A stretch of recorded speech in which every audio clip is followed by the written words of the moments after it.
반갑습니다, 여러분. 오늘은 공관복음서와 요한복음에 대해서 같이 한번 생각해 보는 시간을 갖도록 하겠습니다. 여러분, 우리가 신약성서 제일 앞에 나오는 마태, 마가, 누가, 요한복음에 대해서 굉장히 잘 아는 것 같지만 사실은 잘 모르는 부분이 굉장히 많아요. 또 마태, 마가, 누가, 요한복음을 각각 읽어볼 때 참 이제 재미난 부분이 하나 있는데, 마태, 마가, 누가, 요한이라는 이 복음서 4개가 다 예수님의 탄생과 죽음과 예수님의 십자가 사역과 부활에 대해서, 또 예수님이 살아생전의 말씀과 행적에 대해서 기록하고 있는데, 마태, 마가, 누가, 요한복음이 공통된 부분도 있지만 느낌이 틀린 부분도 굉장히 많아요. 그래서 예전부터 성서를 꼼꼼히 읽는 성도들이나 신학자들이 뭐라고 얘기를 했냐면, 도대체 왜 이 복음서들 사이에서 공통점과 불일치성이 있을까? 다 똑같아야 되는데, 다 같아야 되는데, 왜냐하면 예수님에 대해서 증언을 기록한 거잖아요. 예수님을 직접 경험한 사람들, 혹은 그 경험을 들은 사람들의 얘기를 들은 사람들이 예수님에 대해서 한 동일한 인물에 대해서 증언을 기록했는데 같지가 않아요. 그래서 고민이 생긴 거예요.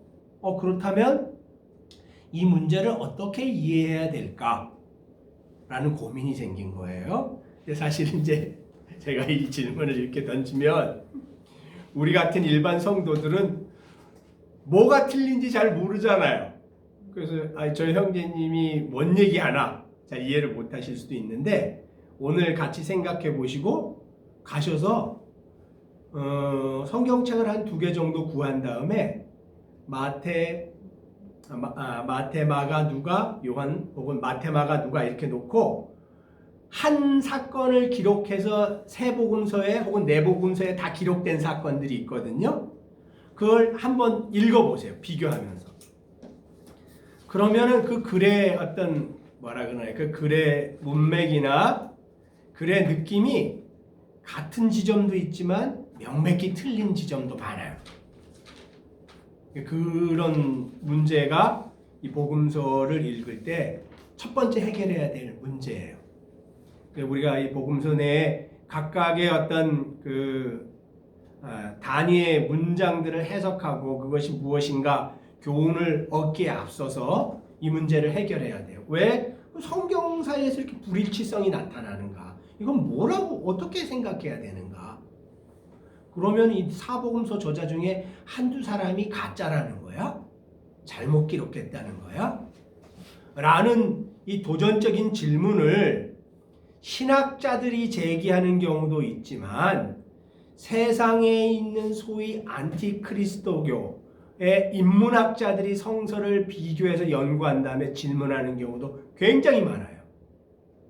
야, 봐라, 너네가 경전이라고 얘기하는 성서를 읽어보니까 이런 불일치성이 있다.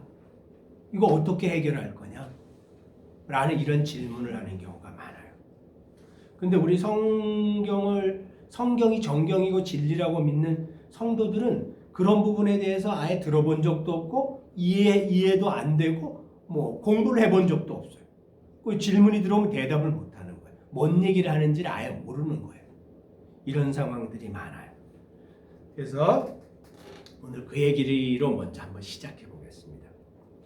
여러분, 공관복음이라는 이 단어를 들어보신 적 있어요? 공관복음은 이렇게 멋지게 거창하게 표현했지만은 간단히 얘기하면 공통된 관점으로 볼 수 있는 복음서들이라는 뜻이에요. 공관복음서.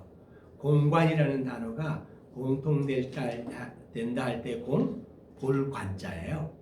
그러니까 공통된 시각, 공통된 관점으로 볼 수 있는 복음서들. 성서에서 공관복음서는 3개예요.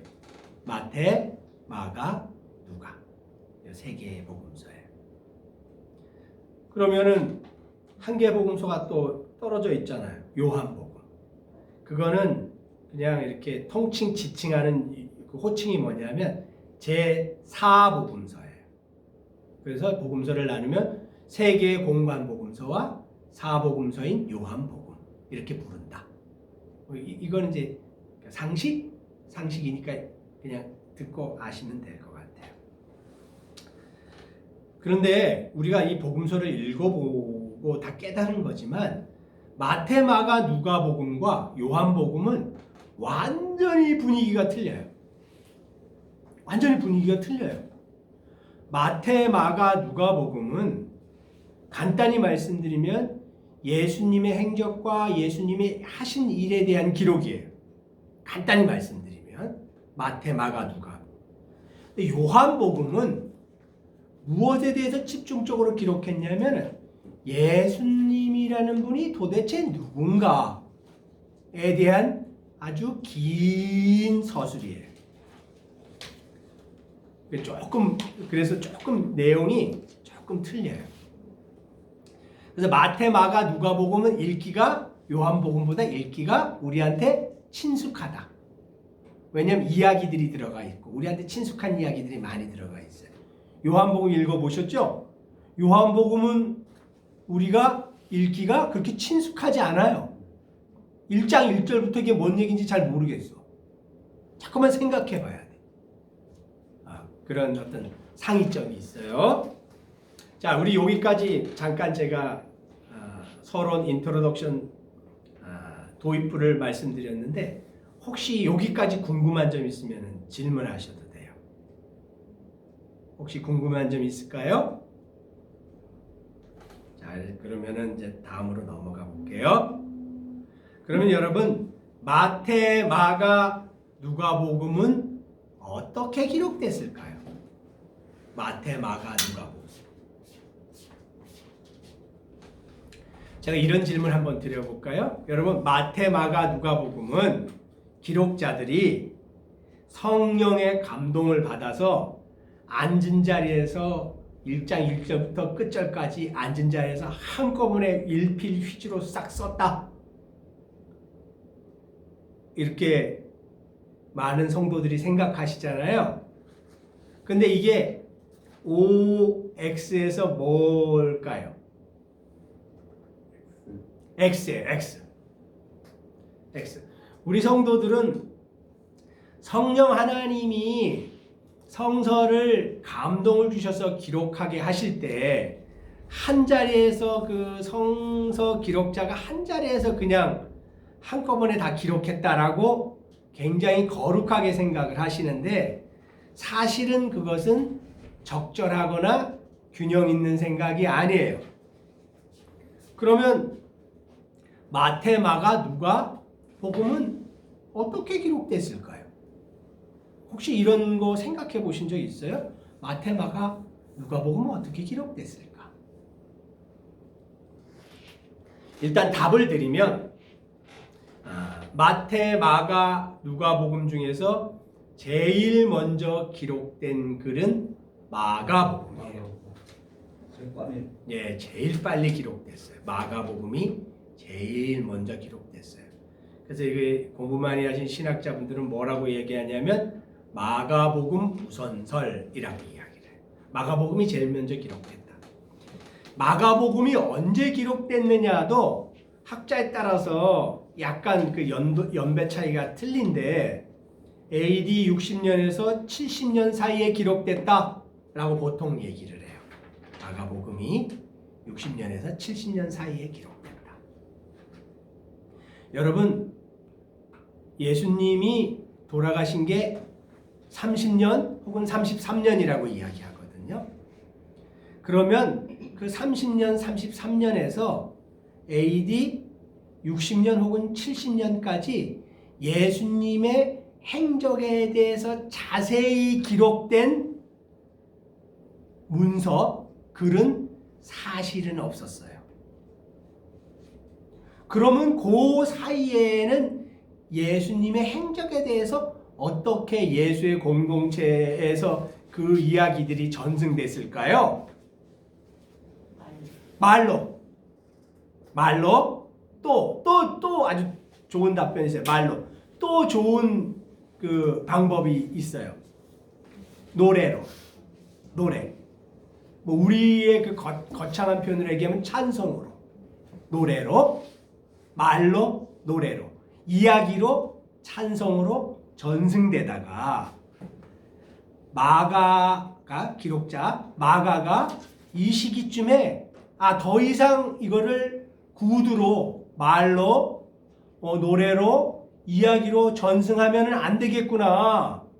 이거를 글자로 기록해서 세세토록 남겨야 돼 라는 필요를 느꼈고, 그래서 마가가 그때까지 자기가 들은 거, 경험한 거, 배운 거, 들려오는 거, 이런 모두 자기가 수집할 수 있는 모든 예수의 전승을 수집해 갖고 자기의 글로 기록한 게 마가복음이에요.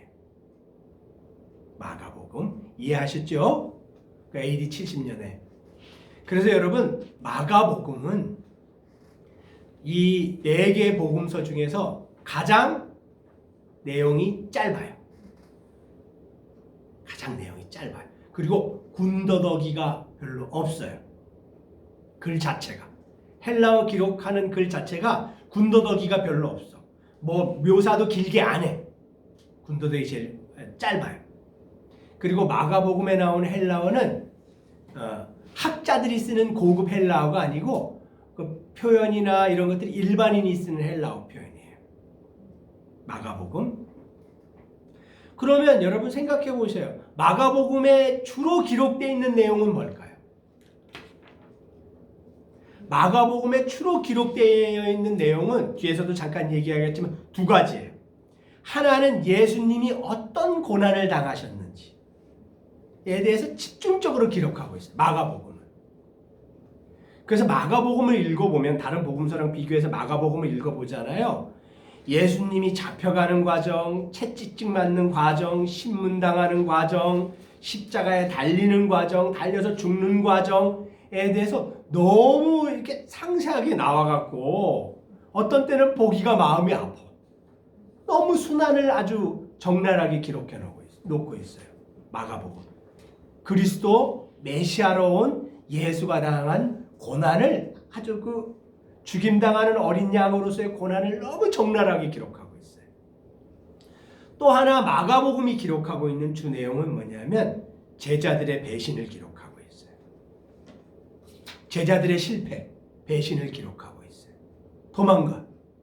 선생님, 끝까지 같이 할게요. 베드로 도망가요. 제자들이 다 도망가. 빨개 벗은 몸으로 혼이불을 싸매면서 예수가 사랑했던 그 제자도 도망가. 남는 사람이 없어. 이런 예수님의 제자들의 실패를 기록하고 있으면서 마가복음이 이야기하고자 하는 것은 그 메시아로 온 예수님이 이런 순환을 당했으니 그를 따르고자 하는 제자인 너희들도 선생인 주인인 예수가 당한 그런 고난에 동참해야만 한다. 그게 진짜 제자도다 라는 이야기가 마가복음의 주 메시지예요. 제가 이걸 왜 이렇게 길게 반복적으로 이야기하냐면 마가복음 우선설이라고 이제 저희가 이야기를 했잖아요. 그걸 설명하려고. 마태복음은 그러면 어떻게 기록됐냐면 마가복음을 주 내용으로 해서 그 다음에 Q라는 자료를 사용했어요. 이 Q라는 자료는 뭐 이렇게 이걸 써서 이게 독일어 표현인데요. 이렇게 뭐 외래어를 써서 뭐 굉장히 유식하다고 생각할지 모르지만 복잡하게 생각하실 필요 없이 마가복음이 있고 그 마태가 자신이 그걸 기록하기 전까지 노래로 이야기로 전승된 예수님의 설교 이야기를 뜻해요. 예수님의 가르침이 전승된 것을 Q라고 이야기를 해요.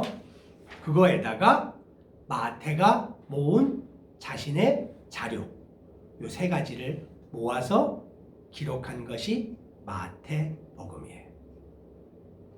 이해하실 수 있겠죠? 마가복음을 주 자료로, 거기에다가 그때까지 계속 이어져 내려온 예수님의 설교 자료, 전승되어 온 거 그거 첨부하고, 그리고 마태 자기 생각을 첨부한 것이 마태복음이에요.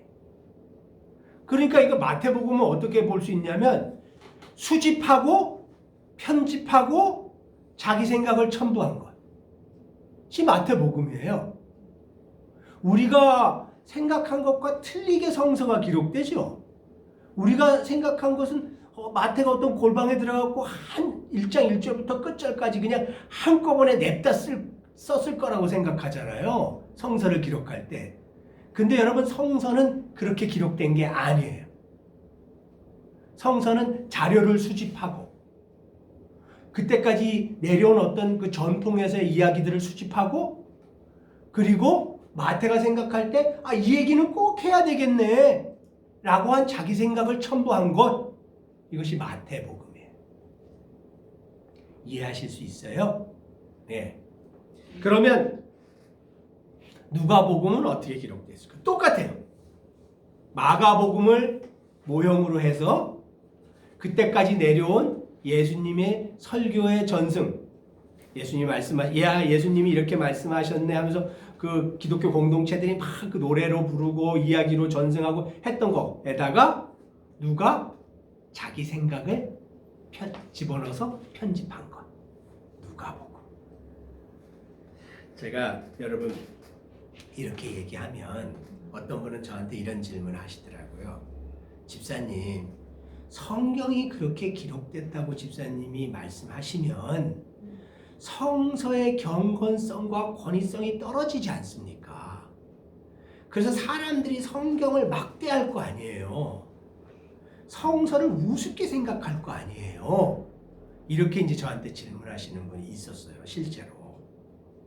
근데 제가 그분한테 뭐라고 대답했냐면, 아무개 형제님, 저도 처음에는 성서가 하나님이 마태라는 저자를 부르셔서 마태야, 너 골방에 들어가라.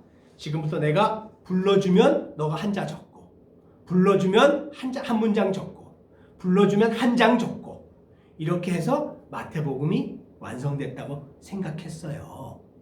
그런데 실제로 성서를 읽고 찾아보고 공부해보니까 그렇게 기록된 게 아니더라. 그게 사실이더라. 우리가 지금 본 것처럼 마가복음이라는 최초의 복음서를 갖고 그때까지 마태가 접할 수 있었던 예수님의 그 가르침과 자기의 필요를 모아서 편집해서 쓴 글이 마태복음이다 라고 우리가 얘기했잖아요. 우리가 이것을 깨달아서 아는 것 자체가 예수님이 메시아이고 나의 생의 주인이라는 것을 바꾸거나 변화시키냐? 나는 그렇다고 생각하지 않는다. 성서의 말씀의 권위를 떨어뜨리느냐? 나는 그렇다고 생각하지 않는다. 이렇게 제가 답변을 했어요. 여러분도 이런 얘기를 들으면 흔들리실 수 있어요. 흔들리실 수 있어요. 내가 생각한 성경이 그렇게 인간 저자들의 어떤 절대적인 어떤 주권과 영향 아래에서 기록됐다는 거야? 이상하다. 이거 어떻게 받아들여야 되지? 이러면서 신앙이 흔들릴 수 있어요. 근데 여러분, 제가 분명히 여러분에게 말씀드리고 싶은 거는 기존까지 여러분이 생각했던 신앙이 한 번은 흔들려야 돼요. 한 번은 흔들려야 돼요. 한 번은 흔들리고 한 번은 고민을 해야 돼요. 흔들린 다음에 제자리가 잡히거든요. 그래서 이런 얘기를 들을 때 마음을 탁 닫지 마시고 계속 고민을 해보시라는 거예요. 아셨죠? 자, 제가 여기까지 얘기했는데 혹시 질문이 있으시면 질문해 주세요. 잘 이해하셨나요? 그래서 이제 앞으로 마가복음 우선설, Q자료, 마태복음 어떻게 기록됐냐 이런 얘기 나오면 조금 우리가 이해했으니까 그게 대답하실 수 있을 것 같아요. 마태복음이든 마가복음이든 누가복음이든 요한복음이든 꼭 우리가 기억해야 될 거는 각각의 복음서들은 그 저자들이 필요했기 때문에 썼다는 거예요. 이걸 잊어버리시면 안 돼. 마태복음 우리한테 쓴 거 아니에요. 마가복음 우리의 필요 때문에 쓴 게 아니에요. 마태복음은 마태의 공동체를 섬기기 위해서 마태가 쓴 글이에요. 이해하셨죠? 마가복음은 마가가 어떤 의도를 갖고 쓴 거예요. 누가복음 자기 의도를 갖고 썼다고 나와 있어. 누가복음 1장 1절 2절에 가보면 데오빌로라는 이방인의 고위 관직에 있는 사람한테 예수가 어떤 분인지에 대해서 그 행적에 대해서 내가 설명해 주려고 이 글을 써요. 이렇게 아예 그 의도를 딱 작정하고 시작해요. 누가복음.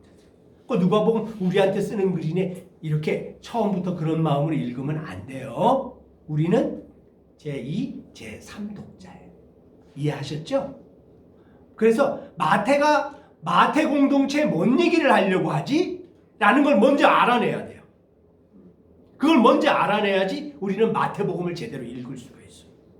그걸 모르는 상태에서 이 마태복음 읽고 은혜를 받았네 이러면 사실은 마태가 이야기한 얘기를 모르는 거나 똑같다. 이해하셨죠? 자, 그러면 이제 그 뒷장에 보면 공관복음서와 요한복음의 차이점을 개략적으로 한번 살펴보자. 이렇게 이제 왜냐하면 우리가 공관복음서와 요한복음의 어떤 공통점과 차이점에 대해서 잠깐 생각해보는 시간이니까. 여러분 공관복음서는 마태, 마가, 누가복음이라 그랬죠. 요한복음은 제4복음.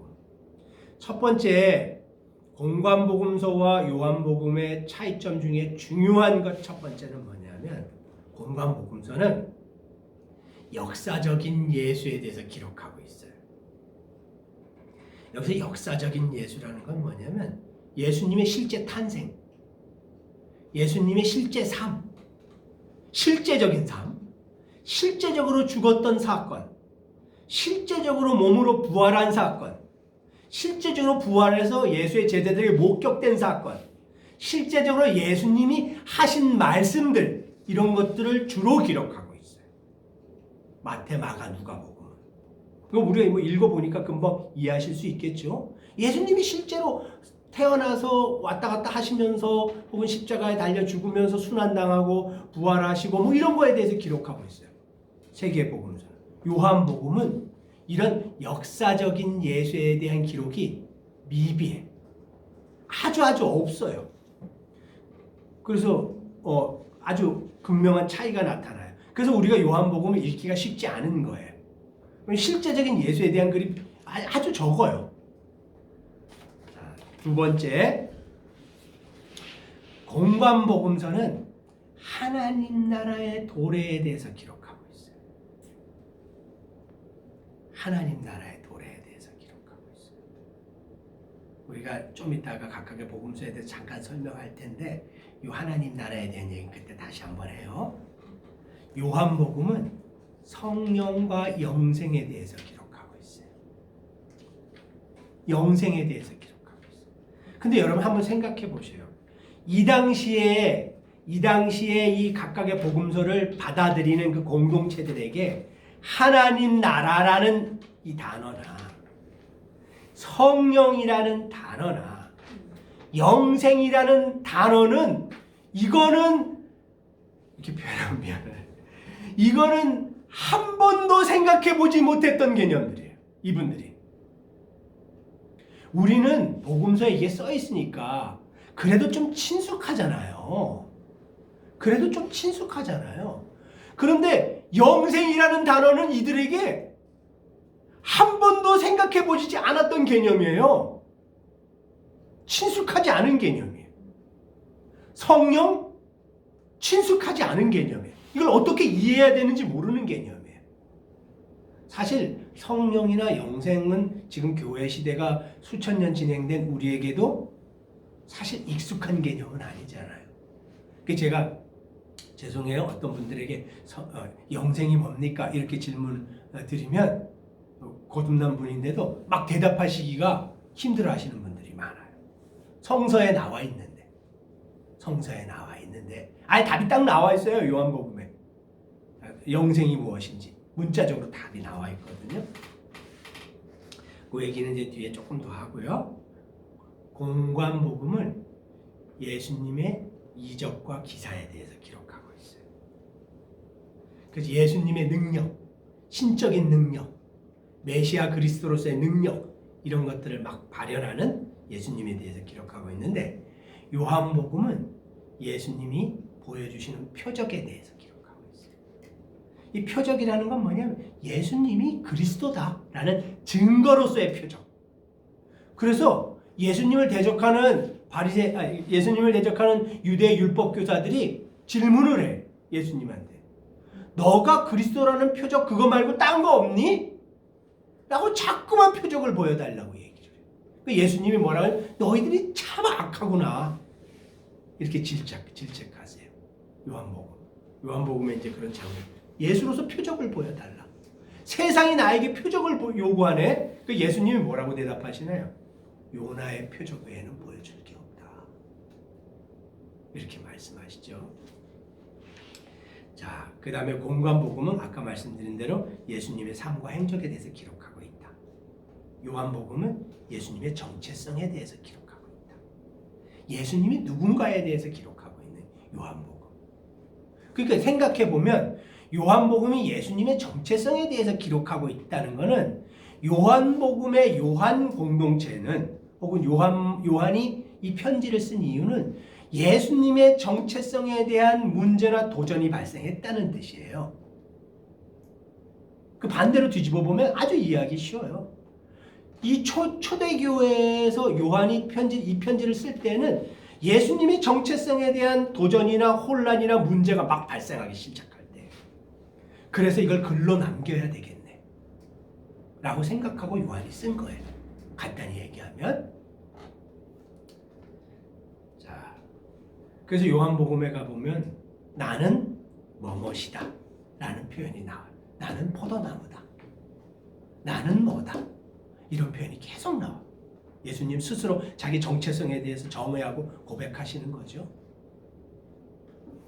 자, 이렇게 이제 그 공관복음과 요한복음의 어떤 개괄적인 차이점에 대해서 잠깐 설명했는데요. 혹시 여기까지 궁금하시거나 하시고 싶으신 얘기 있을까요? 공관복음서는 예수님 족보 짤로 나오잖아. 뭐 예. 족보하고 요한의 탄생 그 사역 그 이야기들 그거 하는 그게 그것도 공관복음서예요? 네, 공관 마태복음에도 나오죠. 마태복음에도 나오죠. 그 누가복음에도 나오잖아요. 족보가. 그 요한복음 공관복음서 난 처음 봤거든요. 요한복음은 공관복음서라고 부르지 않아요. 그러니까 공관복음서는 아까 설명해드린 대로 마태, 마가, 누가복음만 세 가지 복음. 이 세 가지 복음을 공관복음서라고 부르는 이유는 뭐냐면 유사점도 있다. 거의 비슷하고. 유사점이 있다. 유사점이 있는데 네. 유사점이 있다는 건 무슨 뜻이냐면 간단히 말씀드리면 마가복음을 중심으로 해서 예수님이 말씀하신 설교들을 중심으로 해서 썼기 때문에 유사점이 있는 거예요. 그 관점에서 볼 때 유사점이 많고 거의 비슷한 관점이 많다. 그 얘기. 그래서 공관복음서다. 마가복음과 예수님의 설교 모음을 중심으로 해서 썼기 때문에 그래서 유사점이 있을 수밖에 없죠. 마태복음은 학자들에 따라서 틀리지만 마가복음과의 일치성을 볼 때 어떻게 생각하시냐면 80%까지 일치한다는 사람도 있어요. 그러니까 이런 거죠. 거의 마가복음은 그냥 가져온 거예요. 예수님의 행적에 대한 기록은. 거의 가져온 거예요. 80% 일치한다. 누가복음은 한 60% 정도 일치한다. 마가복음에 있는 예수님에 대한 얘기. 그것도 거의 가져왔다는 거예요. 그러니까 그렇게 생각하시면 될 것 같아요. 자, 그럼 이제 각 복음서의 특징들에 대해서 잠깐 한번 생각해봐요. 지금부터는 여러분 한번 좀. 근데 요한복음은 요한복음 저자가 많잖아. 요한 많잖아요. 거의 5명 정도 안 나오는데 거의 사도 요한이죠. 사도. 예, 만모섬에서 이걸 세례 요한. 세례 요한 아니고 침례 요한 아니고. 우리가 이제 헷갈리는 거는 우리가 잘 아는 요한은 두 요한이 있잖아요. 하나는 침례 요한. 근데 침례 요한의 형제님 복음서 읽어보면 죽잖아요. 먼저 죽잖아요. 침례 요한은. 그죠? 먼저 죽잖아요. 왜 침례 요한이 당신 그런 식으로 결혼하면 안 돼. 그건 하나님 앞에 죄야. 입 바른 소리 하다가 죽잖아요. 그러니까 그 침례 요한이 기록한 건 아니고 역사적인 사실만 봐도 이거는 사도 요한 혹은 예수님이 사랑한 제자 그 요한이 기록한 거죠. 기록해서 교회 시대 때 예수가 누구인지에 대한 기록을 남긴 거죠. 자, 우리 마태복음 한번 생각해. 각각의 복음서들의 특징을 이제 기억하고자 이걸 생각해 보는 거예요. 마태복음을 공부하기 전에 여러분 제가 이 질문을 던져볼게요. 이 질문도 중요한 질문이니까 여러분 그냥 생각나는데 한번 답변해 보세요. 여러분 구약 성서에는 하나님이 유대 민족에게 언약을 두 종류의 언약을 주셨어요. 두 종류의 언약, 두 가지의 언약을 주셨어요. 어떤 언약이 있는지 혹시 아세요? 구약 성서에. 여러분이 잘 아시는 거예요. 첫 번째 언약은 뭐예요? 유대 민족 전체를 불러서 약속한 언약이 뭐예요? 모세 시내산 언약이잖아요. 십계명 언약. 십계명 언약을 시내산 언약이라고도 부르고 민수기 언약이라고도 부르고 뭐 이렇게 십계명 언약이라고도 부르고 모세 언약이라고도 불러요. 이게 첫 번째 언약이에요. 이건 아시겠죠? 근데 이 첫 번째 언약을 받은 대상은 누구예요? 이스라엘 백성들인데 어떤 이스라엘 백성? 애굽에서 나온 출애굽한 1세대 어른들. 모세와 같이 이집트에서 탈출해서 나온 1세대 이스라엘 백성들이 그 대상이죠. 출애굽 시키자마자 간단히 얘기하면 이런 거예요. 하나님이 출애굽 시키자마자 시내산으로 불러갖고 야 너희들 나와 언약 맺자. 내가 원하는 건 이런 거야. 너네 이거 지킬 용의가 있니? 만약에 지키면 나는 너희들에게 여호와 하나님이 되고 너희들은 내 백성이 될 거야. 근데 만약에 지키지 않는다면 이러저러한 저주가 너희들에게 임할 거야. 너희들 지킬 용의가 있니? 라고 해서 맺은 게 시내산 십계명 언약. 첫 번째 언약이에요. 근데 여러분 이 언약을 출애굽 1세대가 지켰어요? 안 지켰어요? 지켰어요? 안 지켰어요? 안 지켰어요. 안 지켰어요. 안 지켜서 어떻게 됐어요? 안 지킨 1세대. 시내산 십계명 언약을 받으면서 우리가 이걸 지키겠습니다. 약속한 1세대가 하나님과의 언약을 깨트리고 안 지켰거든. 구약성경은 분명히 그걸 기록하고 있어요. 안 지켜서 어떻게 됐어요? 하나님이 광야에서 뺑뺑이를 돌리시잖아요. 40년 동안 뺑뺑이를 돌리시잖아요. 그리고 그 뺑뺑이 돌리신 이유가 뭐예요? 1세대 안 지킨 이 어른들 광야에서 다 죽을 거예요. 다 죽게 만드시잖아요. 그죠? 다 죽게 만드시죠. 십계명 언약은 제가 강조하고자 하는 걸 여러분 한번 생각해 보세요. 언약을 맺었는데 안 지켰어요. 안 지킨 1세대는 다 죽었어요.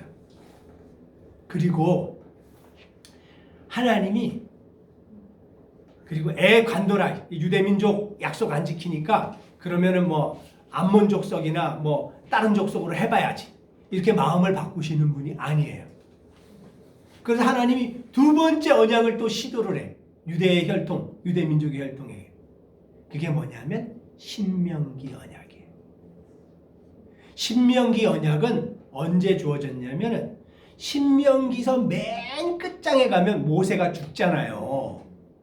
모압 그 광야에서 죽잖아요. 모세가 죽기 직전에 저기 가나안 땅을 보면서 그 자리에 모여 있는 사람들에게 자기 유언을 해요. 모세가 신명기. 근데 모세가 얘기를 하는데 얘기의 요점은 뭐냐면 십계명 때 받은 거와 거의 흡사한 얘기를 똑같이 하고 거기다 더하기 뭔 얘기를 하냐면 니네 어머니, 아버지, 할아버지, 할머니 10계명 언약 안 지켜서 광야에서 다 죽었어. 이제 너희들은 저기 들어갈 텐데, 가나안 땅에 들어갈 텐데, 만약에 너희들이 언약을 지키면 하나님이 복 주실 거고, 만약에 언약을 지키지 않으면 너희들도 조상들처럼 똑같이 저주를 당할 거야 라는 게 신명기 언약이에요. 이거는 누구에게 주어졌어요? 모세와 갈렙과 20살 이하의 유대 청년 아이들에게 주어진 거예요. 이 사람들은 누구예요? 요단강을 건너서 가나안 땅으로 들어갈 사람들이잖아요. 유대의 2세대들에게 주어진 언약이에요. 여호와가 모세의 입을 통해서 선언을 하는 거야. 선언을 하니까 그 사람들이 뭐라 그러냐면, 신명기를 찬찬히 읽어보세요. 우리가 거기 들어가서 당신이 하신 말씀을 다 지키겠습니다. 약속을 해요. 우리가 다 지킬게요. 지금 당신이 하신 말씀 다 지키게 서로 언약을 맺읍시다 라고 약속을 해요. 그래서 거기서 이스라엘 유대민족과, 그러니까 가나안 땅에 들어갈 그 2세대 젊은 청년들과, 그리고 여호와와 다시 언약을 또 맺어요. 언약을 맺어요. 거기서 다시 맺어. 왜? 1세대는 언약을 못 지켜서 다 죽었거든. 2세대와 언약을 맺어요. 그리고 그 언약을 가지고 2세대가 가나안 땅으로 들어가요. 그게 여호수아서예요. 그게 이제 여호수아서 모세는 어차피 거기서 느보산에서 죽으니까 요단강을 못 건너서, 그래서 여호수아가 2세대의 유대 민족을 이끌고 가나안 땅으로 들어가서 하나님과 약속한 신명기 언약을 이들이 지키느냐 안 지키느냐가 그 다음에 구약 성경의 흐름이에요. 지켜요, 못 지켜요? 안 지켜요. 약속했는데 안 지켜. 약속했는데 유대 민족이 안 지켜요. 안 지켜서 어떻게 돼요? 구약 성경의 끝이 뭐예요? 안 지켜서 망해요. BC 721년에 북이스라엘 왕국이 망해. BC 586년에 남유다 왕국이 망해. 그리고 남아있는 사람들도 다 잡혀가고 바벨론으로 잡혀가요. 거기서 70년이나 종로를 타다가 간신히 풀려나가고 이렇게 한줌 되는 사람들이 돌아와서 수룹바벨 성전을 세워요. 성전이랄 것도 할 것도 없어. 그걸 세워요. 그리고 거기서 그 근처에서 비비다가 그러다가 신앙생활 간당간당하게 했다. 그렇게 말라기가 끝나면서 뭐라고 그 예언서들이 그 구약 성경의 마지막 예언서들이, 제가 마태복음 얘기하려고 얘기를 이렇게 하는 거예요. 뭐라고 얘기를 하냐면, 우리 민족이 뭐 어쩌다가 이렇게 쫄딱 망했지? 하나님이 우리를 선택하시고 우리가 선민인데 우리가 어떻게 다 쫄딱 망했지? 라는 이 질문에 대한 답이 예언서가 그 답을 주는 거예요. 우리가 하나님과 약속했는데 안 지켜갖고 망했잖아.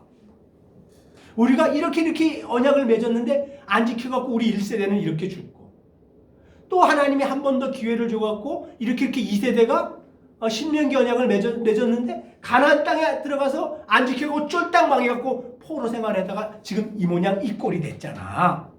그러니까 앞으로는 그렇게 하지 말자 라고 하면서 끝나요. 어디가? 구약 성경. 그래서 여러분, 구약 성경을 읽을 때 꼭 기억해야 될 거는, 여호와 하나님이 자신이 선택한 제사장 나라인 유대민족과 언약을 맺고 그 언약을 잘 지키는지 아닌지를 보고 그것에 대해서 보상을 하거나 대가를 주는 것이 반복적으로 나타나는 기록이라는 거예요. 이걸 꼭 기억해야 돼요.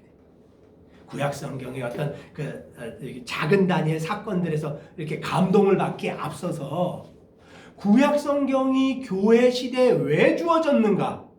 라는 질문을 먼저 생각해 봐야 돼요. 구약 없어도 되잖아요. 구약 없어도 예수님의 사역에 대해서 우리가 알 수 있잖아요. 예수님이 누군지 우리가 알 수가 있잖아요. 구약이 없어도. 그래서 심지어 어떤 신학자는 구약이 없이도 그리스도인들이 구원받을 수 있다, 이렇게 얘기하는 신학자도 있어요. 구약의 교회 시대에 뭐가 필요하냐 이렇게 얘기하는 신학자도 있어요. 저는 거기에 동의하지 않아요. 구약 성경이 왜 주어졌는지를 한번 생각해 볼 필요가 있어요. 구약 성경 전체가 주는 메시지. 제가 예전에도 한번 말씀드렸지만 구약 성경은 언제 기록됐다고요?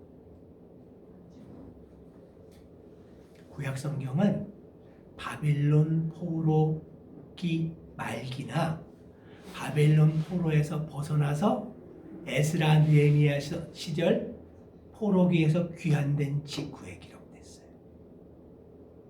그때 기록됐어요. 구약성경 전체가.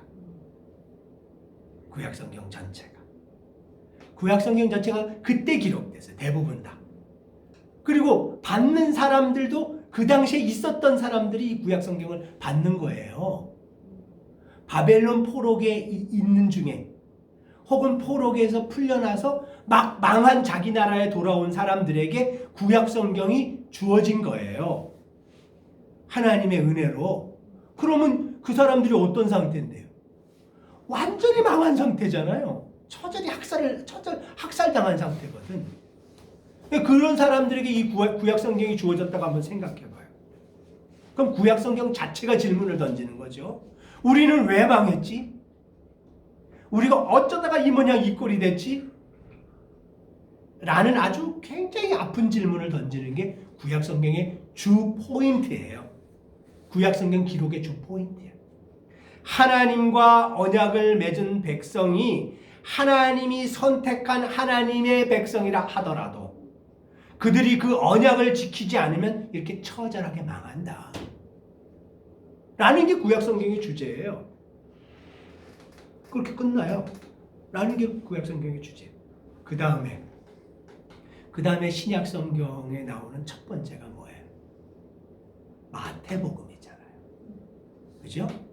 근데 아까 말씀드린 대로 마태, 마가, 누가 그리고 그 다음에 바울 서신들 쭉 나오는데 그 연대기적인 순서로 마태복음이 신약에 기록된 순서로 제일 먼저 기록된 게 아니다. 그런데도 마태복음이 제일 앞에 위치해 있어요. 이거는 굉장히 의도적인 배치야. 의도적인 배치. 마태복음을 이해하는데 이게 굉장히 중요해요. 자, 마태복음을 받는 사람들은 누굴까? 마태복음의 청자 혹은 마태 공동체에 있는 사람들. 이 사람들은 누구냐 하면 일단 유대인 출신 그리스도인들이에요. 유대인 출신 그리스도인. 근데 유대인 출신인데 그리스도인인 사람들이 마태복음의 주 수신자들이에요. 근데 어떤 그리스도인들이냐면 유대인인데 그리스도인인데 율법에 아주 통달한 사람들이 마태복음의 주 수신자들이에요. 이걸 어떻게 알 수 있냐면 마태복음은 구약의 인용이 굉장히 많이 나와요. 우리가 구약이라고 표현하지만 마태복음 당시의 성경은 구약 성경밖에 없어요. 그죠? 마태복음 당시의 성경은 구약 성경밖에 없어. 그죠? 그런데 구약 성경은 누구에게 주어진 거예요? 유대인들에게 주어진 거예요. 그래서 그것에 달통할 수밖에 없는 사람은 유대인들밖에 없어요. 아주 정확하게 인용을 해요. 네, 이해하셨죠? 마태복음은 유대인, 그리스도인, 율법학자 그룹에게 주어졌을 것이다. 마태 공동체는 그런 사람들일 것이다. 이걸 이해하시면. 그러면 이 사람들의 관심사는 뭘까요? 한번 여러분 상상을 해봐요. 나라가 쫄딱 망했어. 로마가 지금 자신들을 완전히 압박하고 있어. 근데 이 사람들은 율법에 달통한 사람들이야. 그런데 복음을 받아들인 사람들이야. 어떤 문제가 충돌할까요? 이 마태복음 내에서는 이 마태가 섬기고자 하는 이 그룹 내에서는 뭐가 충돌할까요? 당연히 두 가지가 충돌해요. 뭐냐 하면 구약에 약속한 그 메시아와 우리가 믿은 예수는 도대체 무슨 관계가 있지? 라는 게 충돌할 수밖에 없어. 왜냐하면 이들은 유대인, 그리스도인, 율법학자라는 이 세 가지의 정체성을 동시에 갖고 있는 사람들이기 때문에 구약의 우리 유대인들에게 약속한 그 메시아와 우리가 믿는다고 고백한 이 예수는 도대체 어떻게 연결되는 거지? 우리가 어떻게 이걸 이해해야 되지? 하나님의 그 약속과 새로 생긴 이 약속을 어떻게 다리를 놔야 되지? 이 혼란을 어떻게 이해할 수 있지? 라는 게 마태 공동체에서는 자연스럽게 올라오는 질문이에요. 그래서 마태복음은 그것에 대해서 끊임없이 답변을 해요. 뭐라고 답변하냐면, 여러분, 유대인에게 약속한 그 약속된 메시아가 나사렛에서 태어난 당신들이 믿는 그 메시아 맞아요. 이렇게 설명을 해주는 거예요. 그래서 이걸 반복적으로 설명을 해요. 족보도 갖고 오고 구약에 있는 어떤 성서 구절도 가져오고 해서 이 약속된 메시아가 이 나사렛의 그 메시아다. 그러니까 너네 흔들리지 말고 받아들여야 돼. 라는 걸 계속 강조해. 이 첫 번째 마태복음 저자의 의도야. 이해하셨죠? 두 번째, 이 의도도 중요해. 두 번째, 마태복음의 청자들은 율법에 달통한 사람들이라 그랬잖아요. 율법을 아주 평생을 걸고 율법을 연구하는 사람들이라 그랬잖아요. 그런데 자신들이 그 율법을 그렇게 지키려고 해도 자신들의 민족이 망한 거예요. 왜 지키려고 애를 써도 민족이 망한 거예요. 그래서 이 사람들에게 당연히 떠오르는 질문이 있지요. 여호와의 뜻대로 율법을 지킨다는 것은 무엇을 의미하는 거지? 앞으로 여호와의 뜻대로 율법을 잘 지키려면 어떻게 해야 되지? 라는 질문이 당연히 떠올랐어요. 당연히 그 고민이 생기게 돼 있어요. 그래서 마태는 이렇게 대답을 해주는 거예요. 율법을 잘 지킨다는 것은, 율법을 준수한다는 것은 율법의 진짜 의미를 준행해야지 율법을 준수하는 거야. 율법의 형식을 지키는 게 아니라 율법의 진짜 의도를 지키는 게 율법을 준수하는 거야. 산상수훈, 형제를 미워하지 마라. 마음속으로 미워하는 자는 살인하는 자다. 뭐 이런 예들이 쭉 나오잖아요. 여인을 보고 음욕을 품은 자는 이미 그 여인을 간음한 자다. 이런 예들이 쭉 나오잖아요. 이런 얘기가 나오는 이유는 뭐냐면 너희들은 지금까지 율법을 잘한다고 생각했는데 잘 아는 게 아니야.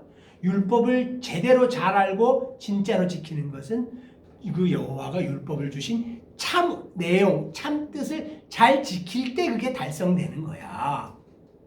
라는 걸 설명해 주려고 마태복음을 기록하고 있어요. 그래서 우리가 좋아하는 산상수훈이 기록되어 있어요. 산상수훈 읽어보면 굉장히 감동적이면서도 아주 깊은 통증이 있잖아요. 이거 한번 생각해 보세요. 근데 자매님, 형제님, 우리가 읽어도 그런데 그 당시에 난다긴다 하는 율법학자들 중에서 율법에 굉장히 관심을 가지고 있고 평생을 걸고 있었던 사람들 중에서 예수를 믿고 예수 공동체에 들어온 사람들이에요. 이 사람들이 이 마태의 이야기나 편지글을 읽는다고 한번 생각해봐요. 당신들이 공부하고 연구하고 지키려고 했던 그런 율법 형식의 순종은 껍데기야. 껍데기야. 그거 아무것도 아니야. 진짜로 여호와가 주신 율법을 지키려면 그 내용을 준수하고 지켜야 돼. 참 내용을 지켜야 돼. 라는 이 도전이 너무너무 충격적으로 다가오는 거예요. 그게 이제 고민이죠. 세 번째, 마태복음에 가면 굉장히 충격적인 내용이 기록되어 있는데요. 제가 기록하기로는 23장인가 기록되어 있는 것 같은데 뭐가 기록되어 있냐면 예수님이 유대 성전이 파괴될 것을 기록하고 있어요. 유대 성전에 대한 파멸을 기록하고 있어요. 유대 성전이 불타 없어질 것이다 라고 기록하고 있으면서 이렇게 얘기하고 있어요. 이스라엘 백성 대신 하나님과 언약을 맺는 새 백성들이 출현할 거고, 하나님은 그 공동체를 코이노니아, 에클레시아, 교회라고 부를 거야. 이렇게 말씀하고 있어요. 그래서 유대 성전의 파멸과 이스라엘 백성들의 멸망과 그 이후에 새로운 언약 백성인 교회의 출현에 대해서 기록하고 있어요. 여러분 한번 생각해 보세요. 건물로서의 유대 성전이 파괴될 것이다. 그러면 이방인인 우리는 그럴 수도 있지 뭐 이렇게 심드렁하게 받아들이잖아요. 근데 유대 성전은 그 당시에 유대 민족에게 유대교의 전부였어요. 유대교의 전부였어요. 왜냐하면 거기에 지성소가 있잖아요. 하나님이 임재하시겠다고 약속하시는 지성소가 있어요. 그리고 유대 성전에서만 속죄의 제사를 드릴 수가 있어요. 근데 그 유대 성전을 하나님이 당신의 손으로 불타 없애버리도록 허락을 해주세요. 그러니까 유대교 출신의 율법학자 출신의 그리스도교회에 막 들어온 사람들에게는 이 마태의 유대 성전의 파멸에 대한 예언은 받아들이기가 너무 힘든 거예요. 그럼 우리가 뭘 어떻게 이해해야 되지? 앞으로 그러면은 어떻게 여호와 하나님을 섬겨야 되지? 어떻게 여호와 하나님과 관계해야 되지? 라는 질문이 자연스럽게 나올 수밖에 없어요. 그것에 대해서 마태는 하나님의 새로운 성령 공동체인 교회, 에클레시아에 대해서 최초로 마태복음에 대해서 이야기를 하고 있어요. 마태복음은 이런 아주 특징을 가지고 있어요. 자, 마태복음에 대해서 이렇게 잠깐 이야기를 했는데, 이 마태복음의 특징에 대해서 이렇게 듣고 마태복음을 읽어보면 그럼 이해가 잘 되실 거예요. 자, 마태복음에 대해서 잠깐 질문하시고 싶으신 내용 혹시 있을까요? 네, 그러면 구약 성경도 어쨌든 나중에 예수님 돌아가시고 나서 다 망하고 그 다음에 이제 기록이 됐잖아요. 그러니까 그러면은 구약 성경은 한 50년대 그때 됐나요? 언제 된 거예요? 이거는 지금 마태복음 이거는 60년, 70년 마가복음이 맨 처음에 마태복음이 언제쯤 기록됐냐? 아니. 마가복음은 맨 처음에 60년 혹은 70년 70년대 했고 구약 성경은 그러면 한 50년이에요? 언제 정도? 구약 성경은 BC 3, 4세기에 기록됐다고 얘기해요. BC. BC 3, 4세기. 예, 구약 성경이 글로 기록됐을 때. BC 성사학자들에 따라서 틀린데 BC 5, 6세기에서 3, 4세기 사이에 기록됐다라고 얘기를 해요. 길게 잡으면 5, 6세기에서 BC 3, 4세기 전에 기록됐다라고 얘기를 해요. 그리고 우리가 이제 성서에는 안 나오지만 신구약 중간사라는 게 있어요. 신구약 중간사. 이 구약 성경이 끝나고 신약 성경이 출현되기까지의 수백 년의 세월이 있어요. 수백 년의 세월이 있어요. 그때 BC 그렇죠. 그리고 예수님도 성경에 대해서 얘기하셨으니까. 그러니까 예수님이 성경에 대해서 얘기한 건 우리의 구약 성경이죠. 그렇죠. 신약 성경에 나오는 성서라는 건 다 구약 성경이라고 생각하시는 거예요. 신약 성경 자체를 포함한 이 성경을 얘기하는 게 아니고 다 구약 성경. 왜냐면 그 당시에는 이게 없었어요. 그러니까. 그 당시에는 이게 없었어요. 신약 성경이 없었어요. 그러니까 지금 포로로 돌아와서 이거를 썼다. 이 부분에서 이제 구약 성경이 도대체 그럼 언제 연대가 갑자기 그러니까 성서학자들 따라 틀린데 빨리 기록된 분은 5, 6세기 BC 5, 6세기 좀 늦게 기록된 분은 3, 4세기에 완성됐을 것이다 라고 얘기를 해요. 그러니까 뭐 BC 5, 6세기든 3, 4세기든 쫄딱 망한 유대인 공동체에게 주어진 글이에요. 완전히 쫄딱 망한 유대인. 그래서 구약 성경을 받은 이 유대인들은 그리스도인 공동체가 아니고 유대교를 믿는 공동체죠. 유대인들은 그래서 종말론과 메시아 대망 사상이 아주 강했어요.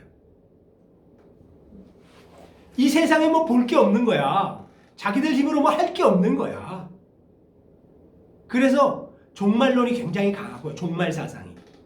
그리고 자신들의 그 다윗 왕국을 다시 재건할 그 메시아 있잖아요. 구약에 예언했던 그 메시아의 재림. 그 메시아의 재림을 강렬히 원하는 거예요. 그 메시아의 재림.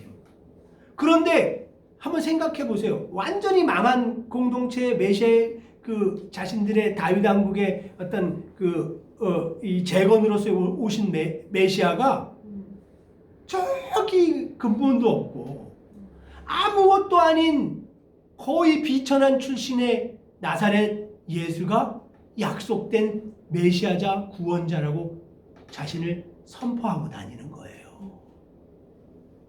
그러니까 여기서 나타나는 불협화음은 우리 상상을 초월하는 거예요. 여기서 나타난 불협화음. 저도 예수님이 그 모습이, 내가 유대인이라도 예수님이 구원자가 그 모습으로 왔다는 거에 대해서 좀 믿기 어려웠을 것 같아요. 그렇죠. 아주 믿기 어려웠을 것 같아요. 자, 그러면 이제 마가복음으로 한번 넘어가 봅시다.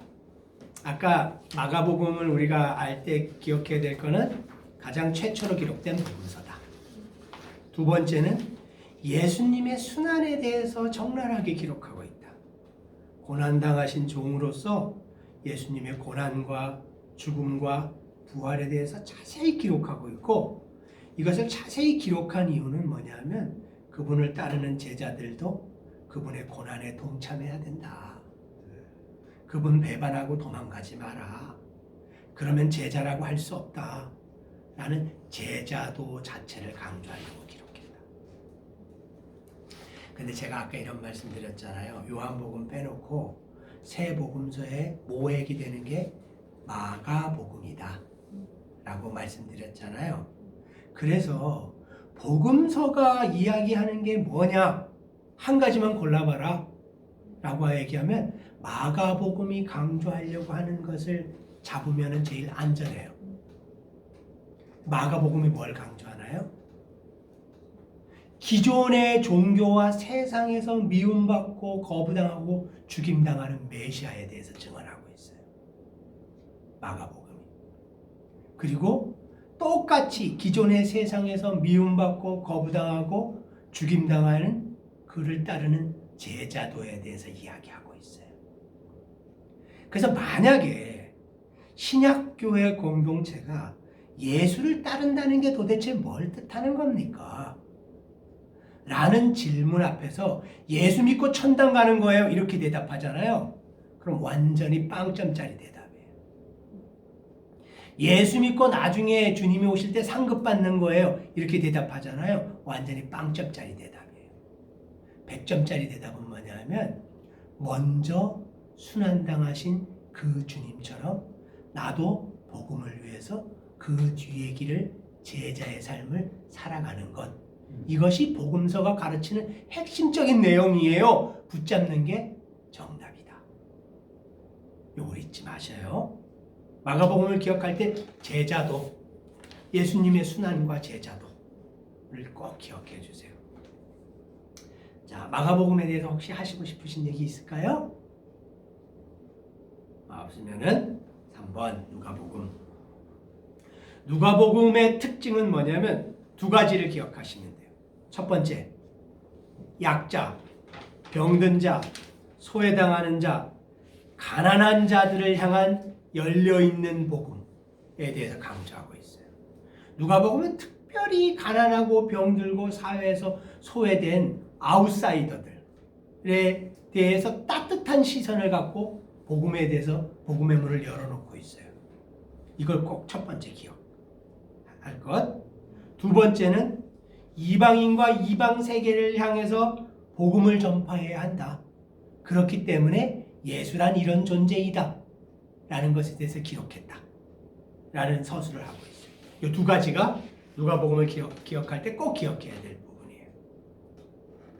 제가 한번 질문 한번 던져볼게요. 여러분, 교회는 가난한 자, 병든 자, 사회적인 약자, 인종적인 약자 위에 군림하는 기득권 세력입니까? 아니면 그들을 섬기는 그런 예수님의 참 교회입니까? 라는 질문이 누가복음에 있어요. 그래서 누가복음을 읽고 우리가 딱 덮었을 때 우리 모임은 사회적인 약자들을 향해서 문을 열어놓고 있는가? 우리 모임은 정말로 복음 안에서 그들을 섬기고 있는가? 를 진지하게 질문하고 답을 할 수 있어야 돼요. 그래야지 누가복음을 잘 읽은 거예요. 그래야지. 우리 모임은 가난한 자들을 향해서 정말로 문을 열어놓고 있는가? 가난한 자들이 여기 들어와서 세상에서도 차별받는데 여기서도 은근히 왕따 시키네, 이상한 사람 취급하네, 이러면 누가복음이 전하는 메시지를 못 잡은 거나 마찬가지. 또 한 가지, 이방 세계를 향한 전도 사역에 헌신하고 있는가? 여러분, 누가복음과 사도행전은 상권 하권이라고 했잖아요. 누가복음과 사도행전은 기록하는 사람이 똑같아요. 둘 다 누가가 기록했어요. 상권 하권이잖아요. 근데 저 같으면 상하를 붙여놓겠다. 성서를 배열할 때 마태, 마가, 누가, 사도행전, 요한복음 이렇게 하겠다. 저 같으면. 왜냐하면 그게 훨씬 읽기가 쉬워요. 문맥이. 근데 여러분, 마태, 마가, 누가, 이 질문 중요해요. 그 말장난이 아니니까 잘 들어보세요. 마태, 마가, 누가, 복음 다음에 뭐예요? 우리가 갖고 있는 게 요한복음이에요. 요한복음. 상권과 하권을 분리해놨어요. 그 사이에 요한복음을 끼워놨어요. 의도가 있다는 거죠. 어떻게 이걸 이해할 수 있을까요? 요한복음은 뭐에 대해서 기록한 글이라고요? 전적으로 예수님의 정체성에 대해서 기록한 글이에요. 예수가 누군지에 금방 뒤에 요한복음 나오는데 전적으로 예수님의 정체성에 대한 기록한 글이에요. 그러면 이방인 공동체들, 누가 공동체들, 이방인 교회들은 앞으로 어떤 문제에 봉착할 거라고 성령 하나님이 생각하셨을까요? 예수가 누구인지에 대해서 그 정체성에 대한 도전과 이단적인 가르침이 교회에 들어오고 있거나 문제를 일으키고 있거나 하는 시점에 쓰여졌다는 거예요. 그래서 누가와 행전을 이렇게 붙여놓으면 읽기가 제일 쉬운데 오히려 그렇게 안 하고 의도적으로 이걸 떨궈놓은 다음에 예수님은 이런 분이야 라는 요한복음을 그 사이에 집어넣어놨어요. 그럼 누가복음은 사도행전보다 먼저 쓰여졌어요? 그럼요. 먼저 쓰여졌죠. 바울 로마 감옥에 있을 때. 예, 먼저 쓰여졌죠. 이해하실 수 있겠죠?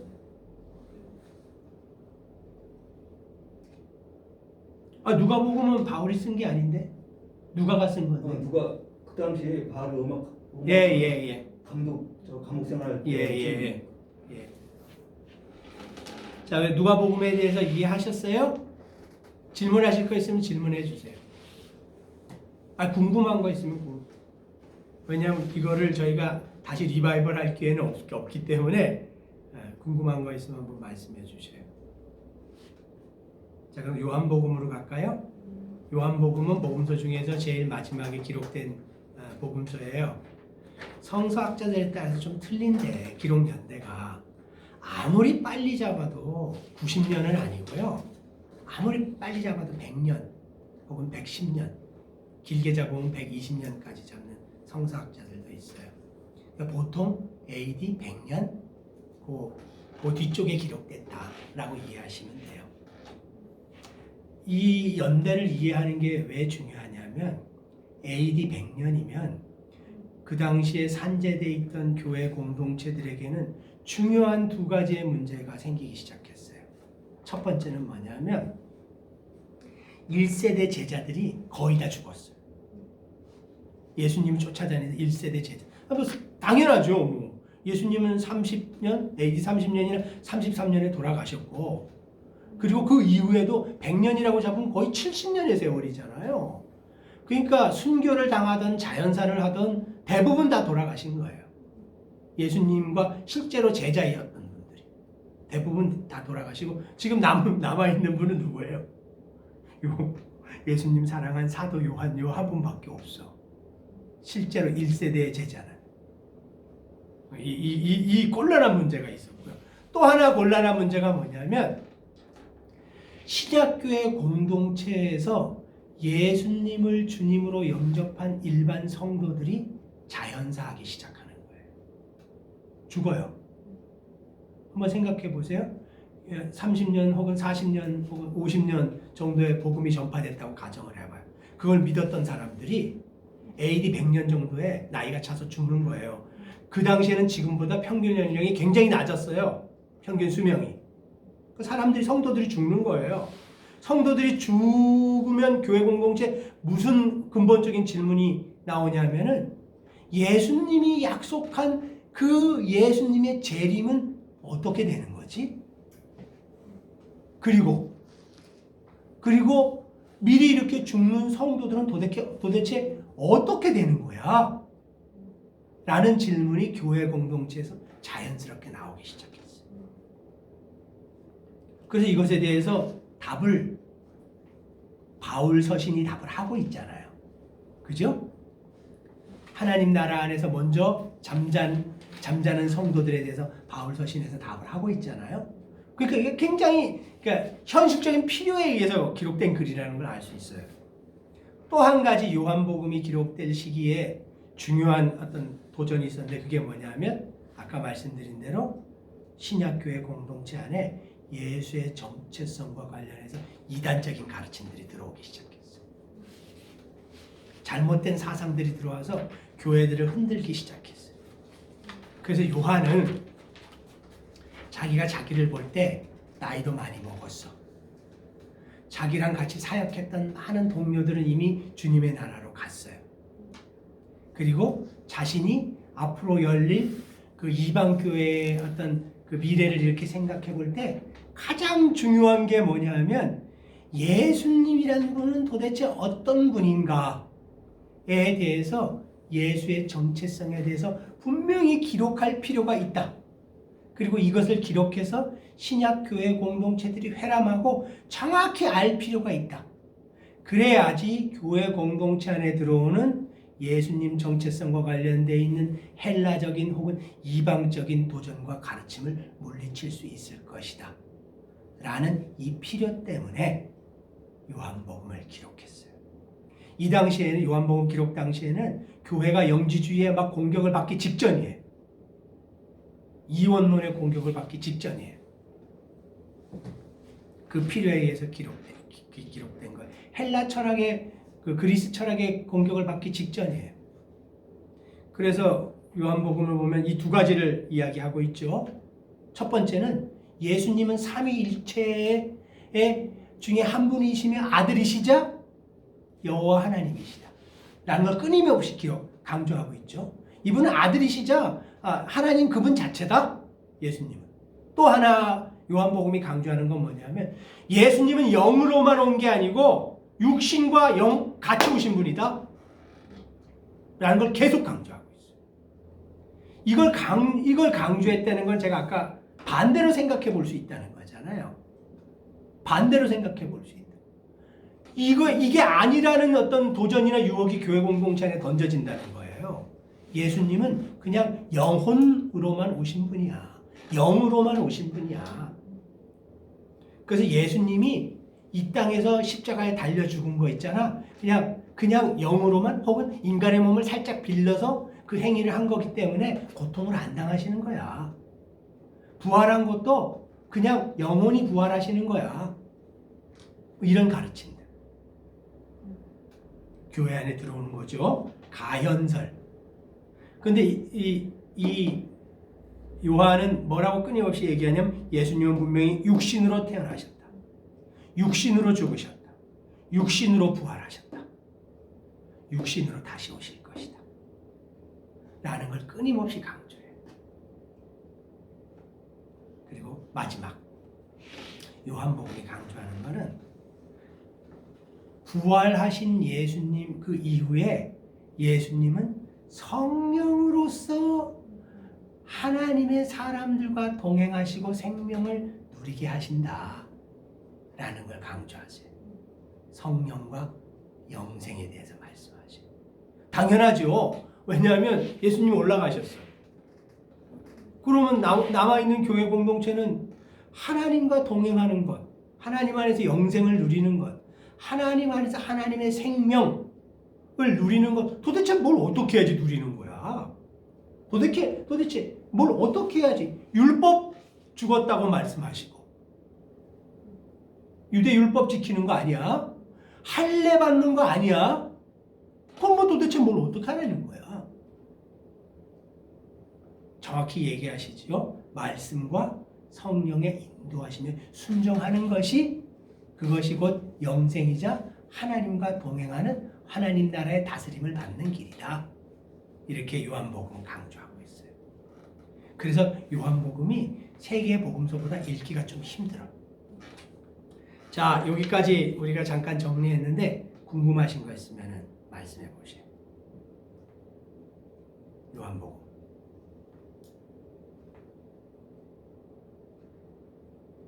자, 그럼 넘어갈까요?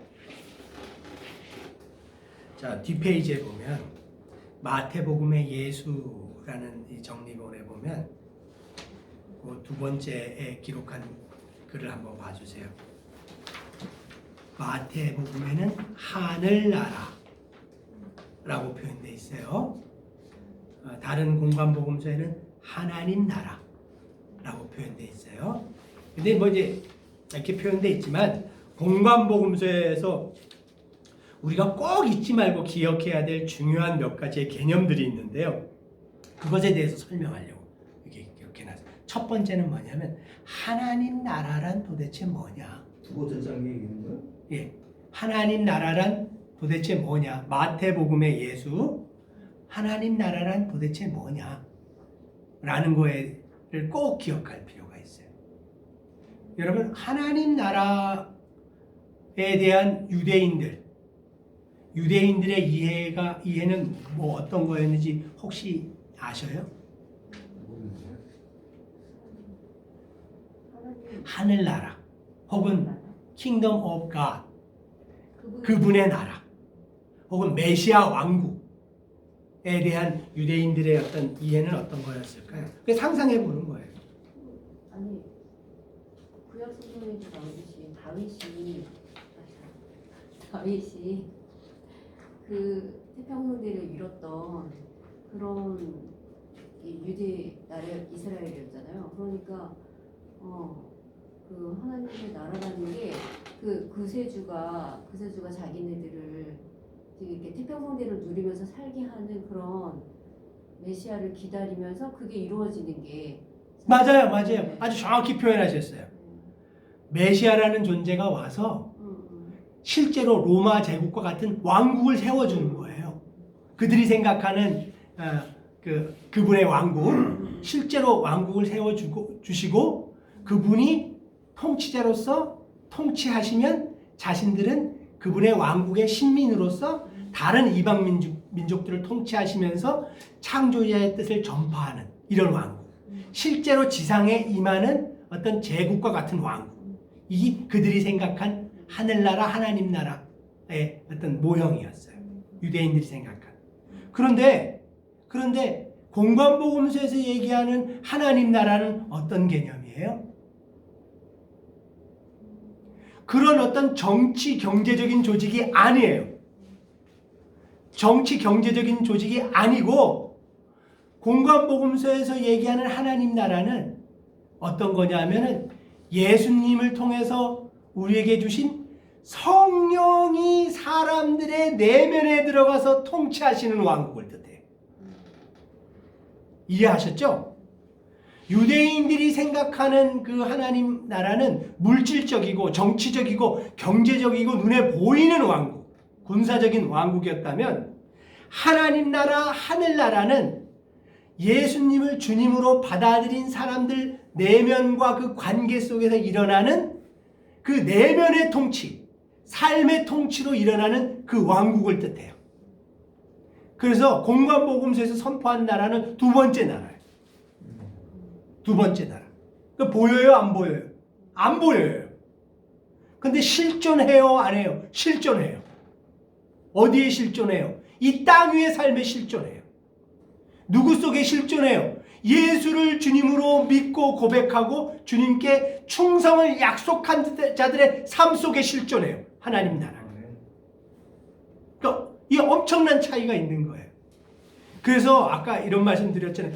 유대인 출신의 그리스도인들이 이 하나님 나라의 개념을 받아들이기가 너무너무 힘든 거예요.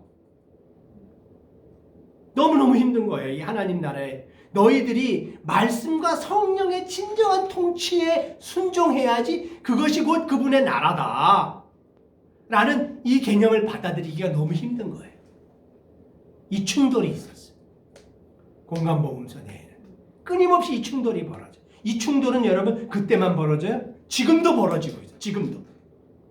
지금도 심지어 어떤 분은 이렇게 생각해요. 교회가 하나님 나라라고 선포하는 분이 있어요. 교회 자체가. 이거는 50%는 맞고 50%는 틀린 이야기예요. 왜냐하면 교회라는 직제나 조직 자체가 다 성령이 통치하시는 그런 하나님 나라일 수도 있지만 아닐 수도 있잖아요. 정확한 의미에서 맞지 않다는 거예요. 정확한 의미에서 하나님 나라는 예수님을 자신의 주인으로 고백하고 충성을 약속한 사람들이 성령에 따라서 살아내는 과정 자체가 하나님 나라예요. 살아가는 과정 자체가 하나님 나라예요. 살아가는 삶 자체가 하나님 나라예요. 무슨 종교적인 행위를 하거나 종교적인 어떤 직제가 있거나 이게 하나님 나라가 아니에요. 그걸 하나님 나라라고 자꾸 우리가 이렇게 돌려서 얘기하고 환원하고 정의하고 싶어 하는데 그 하나님 나라가 아니에요. 100% 일치하지 않아요. 그게 하나님 나라라고 이야기하면 굉장히 멋져 보이거나 다른 사람들에게 설득력이 있어 보일지는 모르지만 그게 하나님 나라는 아니에요. 하나님 나라는 성령께 사로잡히고 순종하는 자들의 인생길 걸어가는 그 삶 자체가 하나님 나라예요. 하나님 나라는 그들의 삶 속에서 드러나는 거예요. 거기에 실존해요.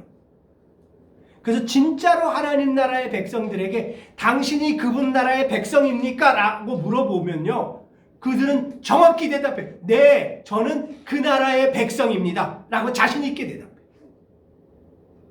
자신 있게 대답해요. 왜냐하면 자신의 삶 자체가 그분의 나라의 실제적인 증거이기 때문에 자신 있게 대답해요. 그러니까 여러분 복음서를 읽을 때 꼭 이 단어 하나님 나라는 과연 뭐지? 라는 질문을 계속 던지면서 읽어보세요. 도대체 하나님 나라 안에서의 삶을 살아간다는 건 뭐지? 라는 걸 계속 질문을 던지면서 복음서를 읽어보세요. 그래야지 진짜 복음서가 던지고자 하는 에센스를 붙잡을 수 있어요. 요거. 자, 두 번째. 아까 우리가 또 얘기한 것처럼 구약시대 때 하나님이 제사장 나라로 부른 이스라엘 백성과 언약을 두 번 맺으셨다고 제가 설명해 드렸잖아요. 하나는 시내산계 언약, 민수기, 또 하나는 신명기 언약. 1세대에 언약했는데 언약 안 지켜서 1세대가 다 죽임당하고 2세대에 언약했는데 또 안 지켜갖고 거의 멸망당하고 그리고는 우리가 신약을 맞닥뜨린다 라고 얘기를 했잖아요. 그 맞닥뜨리는 마태복음에 가보니까 갑자기 교회라는 단어가 툭 튀어나오는 거예요. 베드로의 신앙 고백하는 부분에서 이렇게 예수님이 말씀하신단 말이에요. 베드로야, 네 얘기가 맞다. 그건 너가 믿은 게 아니고 아버지 하나님이 너에게 믿게 만드신 거다. 그런데 있잖아, 너의 그 신앙 고백 위에 내 교회를 세울 거야. 라는 그 복음서에 최초로 교회라는 단어가 거기 처음 나와요. 이 듣는 사람들이, 마태복음 듣는 사람들이 누구라 그랬죠? 유대인 출신의, 율법학자 출신의 그리스도인들이에요. 이들이 이 교회라는 단어를 들었을 때 어떤 느낌을 받았을까요? 그러면 우리 민족과 한 약속은 어떻게 되는 거지? 우리 유대민족과 한 약속은 어떻게 되는 거지? 그러면 이 교회 공동체는 어떤 사람들을 성원으로 인정하는 거지? 어떤 사람들이 성원으로 들어오는 거지? 우리는 이 교회 공동체 성원이 될 수 있나? 없나? 이 교회 공동체 성원이 되려면 도대체 뭘 해야 되지? 이런 자연스러운 질문이 나오게 돼 있죠. 그래서 복음서를 읽을 때 또 하나 꼭 기억해야 될 거는 구약의 하나님이 유대민족에게 하신 언약과 신약에 새롭게 등장한 교회 공동체를 향한 하나님의 언약을 생각하면서 읽는 거예요. 굉장히 중요한 자세예요. 근데 여러분, 구약의 언약 공동체인 유대 공동체는 언약을 안 지켜서 어떻게 됐어요? 완전히 망했잖아요. 완전히 망했잖아요. 그죠? 그럼 제가 이 질문을 던질게요. 믿는 교회가 하나님과 한 이 언약, 교회로서의 언약이죠. 신실하지 못하면 유대 성전을 파괴하신 주님이 교회는 가만히 두실까요? 라는 질문이 마태복음에 있는 거예요. 마태복음에 왜 그 성전 파괴를 이렇게 적나라하게 기록해놨냐면 거기 이렇게 기록하고 있잖아요. 예수님이 제자들이 와갖고 헤롯 성전을 막 예수님한테 자랑하는 거예요. 선생님 이 성전 한번 보세요. 대단하지 않아요? 그러니까 예수님이 뭐라고 대답하셔요? 이 성전이 돌 위에 돌 하나도 남지 않고 다 불타버릴 거야. 파괴될 거야. 라고 얘기를 하세요. 이걸 이렇게 기록한 거는 야 유대민족들아 너희들만 들어라 이런 의도로 기록한 게 아니고 이 기록을 읽는 에클레시아 하나님과 새로운 언약으로 하나님의 새로운 백성이 된 그 사람들에게 경고하는 면이 분명히 있는 거예요. 복음서에 분명히 두려움이 있어요. 하나님이 최초로 시내산에서도 언약하시고 신명기에서도 언약하고 그렇게 아끼고 좋아했던 유대 민족도 언약을 어겨서 저렇게 하나님이 심하게 질책하고 죽이셨다면 지금 막 예수님을 믿는다는 그 신앙 고백 그것 때문에 하나님과 언약을 맺은 이 언약 백성들이 그 언약에 신실하지 않게 행동한다면 하나님이 그 공동체라고 가만히 두시겠니? 라는 이 반어적인 두려움이 복음서 안에 있어요. 그래서 교회 공동체는 복음서를 읽을 때 예수님 믿고 구원받아서 참으로 좋네 라는 마음만 가지면 안 돼요. 이런 마음만 가지면 안 되고 선행에서 실패한 언약 백성의 그 결말을 우리가 마음에 항상 담아둬야 돼요. 유대 민족의 결말. 처절한 결말이잖아요. 그 실패를 교회 시대에 이방 출신의 성도들은 하나님과 언약을 맺은 성도들은 그걸 마음에 담아둬야 돼요. 저들이 실패한 것처럼 우리도 실패한다면 그 언약의 한쪽 당사자인 여호와 하나님이 우리를 어떻게 대하실까? 라는 두려운 마음을 가져야 돼. 내가 예수 믿고 구원받았는데 하나님이 날 어쩌실라고? 이게 유대인들이 갖고 있었던 마음이라니까요. 예루살렘에 성전이 있는데 우리를 뭐 어떻게 하시겠어? 이게 유대인들이 갖고 있었던 마음이에요. 아브라함이 우리 조상인데 예수 당신이 아브라함보다 먼저 태어났어요? 유대인들이 예수님 공박할 때 한 얘기잖아요. 우리는 아브라함의 핏줄이에요. 그러니까 하나님이 우리를 뭘 어쩌시려고? 이게 유대인들이 갖고 있었던 생각이에요. 그 예수님이 그들에게 뭐라고 대답하세요? 너희들이 그렇게 생각하니? 이 바보 같은 사람들아, 주님은 저 돌들로 써도 아브라함의 자손을 만들 수 있어. 어떻게 그렇게 생각할 수가 있니 너희들이? 이렇게 대답하시거든요. 근데 그걸 누구한테 준 글이에요? 교회 시대인 우리한테 준 글이잖아요. 신약성경은 교회 시대한테 주어진 글이잖아요. 유대 민족들에게 읽으라고 주어진 글이 아니잖아요. 이 신약성경 자체가. 그렇다면 우리는 그 교훈을 받아야 되는 거예요. 난 예수 믿고 구원받아서 아무 일도 없을 거야. 신실하지 않아도 하나님이 날 잘 챙겨서 다시 이렇게 세워줄 거야. 이게 은혜의 복음처럼 들리지만 사실은 은혜의 복음이 아니라 교회를 망치는 복음이에요. 그래서 복음서를 제대로 읽으면 두려움을 가져야 돼요. 어떻게 이야기해야 될까요? 교회가 교회를 향해서.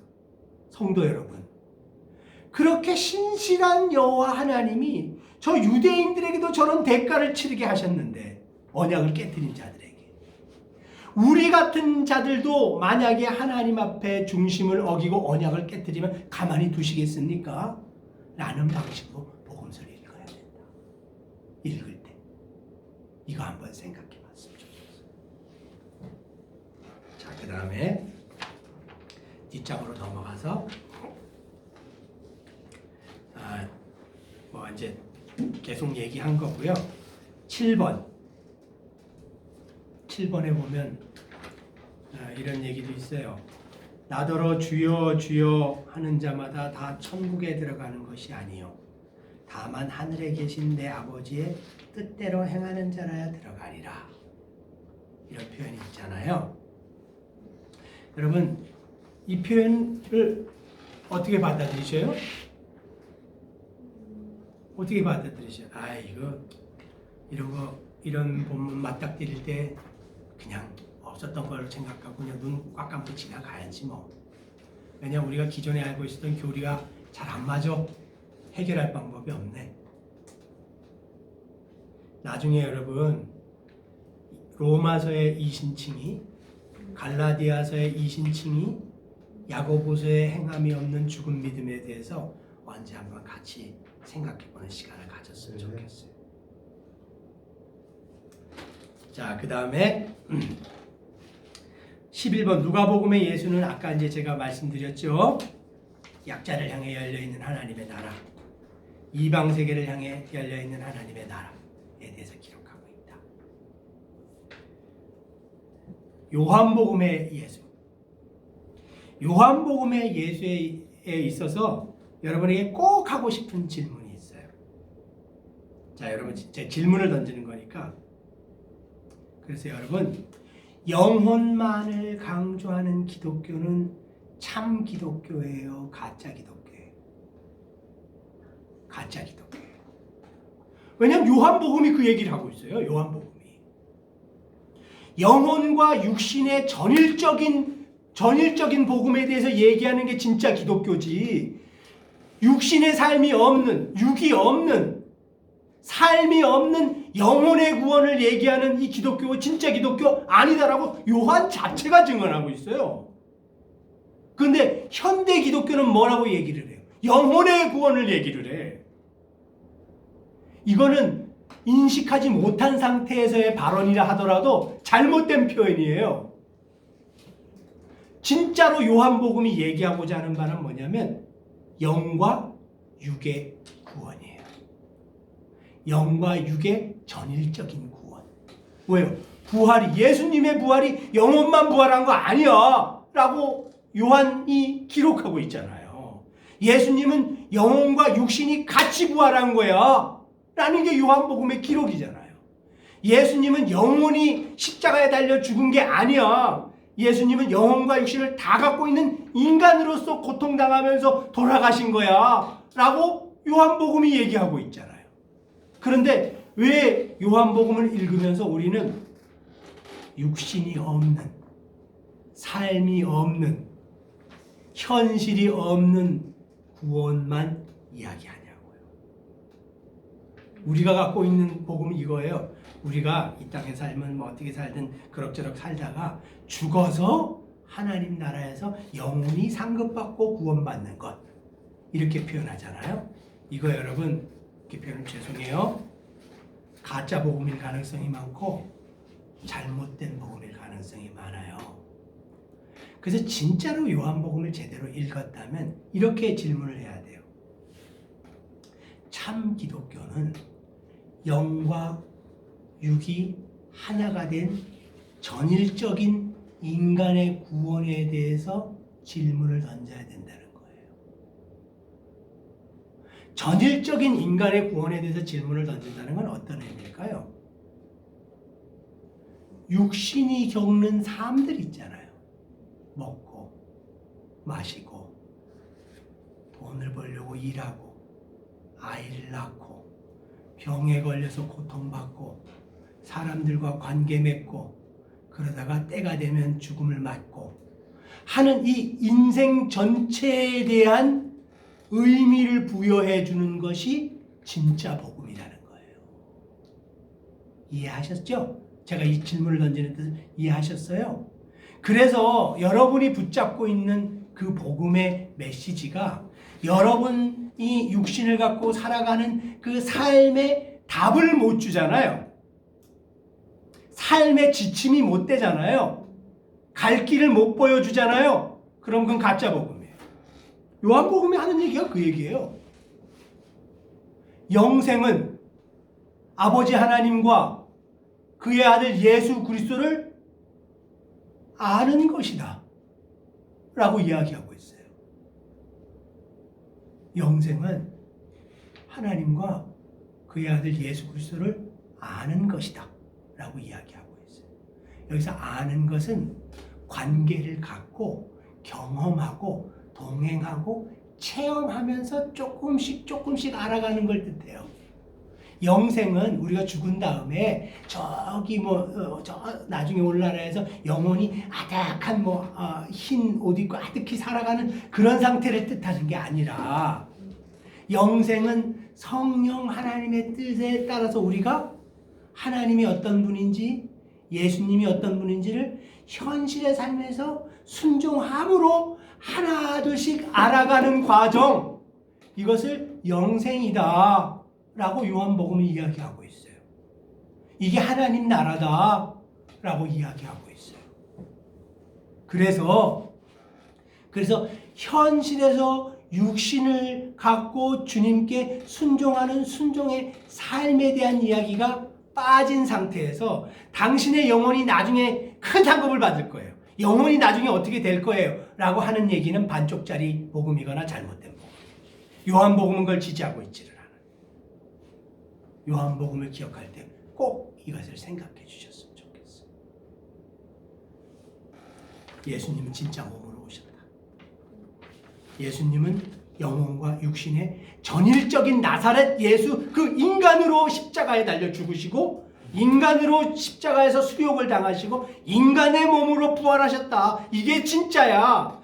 영혼만 가진 존재로 혹은 영혼만 가진 어떤 신적인 존재로 부활했다는 게 더 멋지게 들릴지 모르지만 그건 가짜 복음이야 라는 게 요한복음의 얘기예요. 그러니까 이걸 꼭 기억하시라. 영혼의 얘기하면 지금도 교회 안에서 멋지잖아요. 멋지게 들리잖아요. 그건 가짜 복음이에요. 영혼과 육신의 전일적인 이 구원, 우리의 이 죄 많은 삶의 현실은 어떻게 구원받을 수 있을까? 복음을 받아들였다면 이 질문을 분리해서 생각하면 안 돼. 떼놓고 생각해서는 안 돼. 에이, 우리가 죄된 본성에 사로잡힌 자니까 죄 짓는 거 주님이 알아서 이렇게 이해해 주시겠지, 이렇게 생각해서는 안 돼요. 우리 스스로 그렇게 생각해서는 안 돼. 요한복음이 던지는 굉장히 중요한 질문 중에 하나예요. 자, 진짜 신앙은 영혼과 육체가 하나님께 정말로 다 온전히 충성하고 드려지는 상태. 이게 진짜 신앙이에요. 이게 진짜 믿음이에요. 여러분 한번 생각해 보세요. 형제님이 자매님을 영혼을 가지고 진짜 흠뻑 사랑해. 그럼 어떻게 알 수 있겠어요? 자매님 한번 대답해 봐요. 형제님이 정말로 자신의 진심을 가지고 자매님을 사랑해. 그거 어떻게 알아요? 아니, 뭘 해줘야지. 해줘야지. 말이나 편지나 따뜻한 행동이나 힘들 때 옆에 있어주는 거나 어려움을 같이 짊어지는 거나 형제님이 책임진 일을 반드시 하는 거나 말과 행동으로 알 수 있잖아요. 네. 그러니까 아주 간단하게 그렇게 생각하시면 돼요. 우리가 예수를 믿고 예수께 신실하고 충성을 다한다는 걸 어떻게 할 수 있을까요? 우리의 삶을 통해서 할 수 있어요. 삶이 배제된 구원, 삶이 배제된 신앙은 가짜예요. 저는 이걸 분명히 말씀드릴 수 있어요. 요한복음은 그 얘기를 하고 있어요. 교회 공동체 성도들에게. 삶 속에서 성령께 순종하는 게 하나님과 동행하는 영원한 생명을 누리는 그 과정에 있는 거야, 너희들이. 이걸 기억해야 돼. 무슨 종교적인 제사나 제의나 예식을 열심히 하는 것, 거기에 생명이 있는 게 아니야. 이렇게 얘기하고 있어요. 그러니까 이걸 꼭 기억하시길 바랍니다. 자, 오늘은 이제 여기까지 하겠습니다. 여기까지 하면서 혹시 질문이나 하시고 싶으신 얘기가 혹시 있으시면 지금 하실 것 한 분만.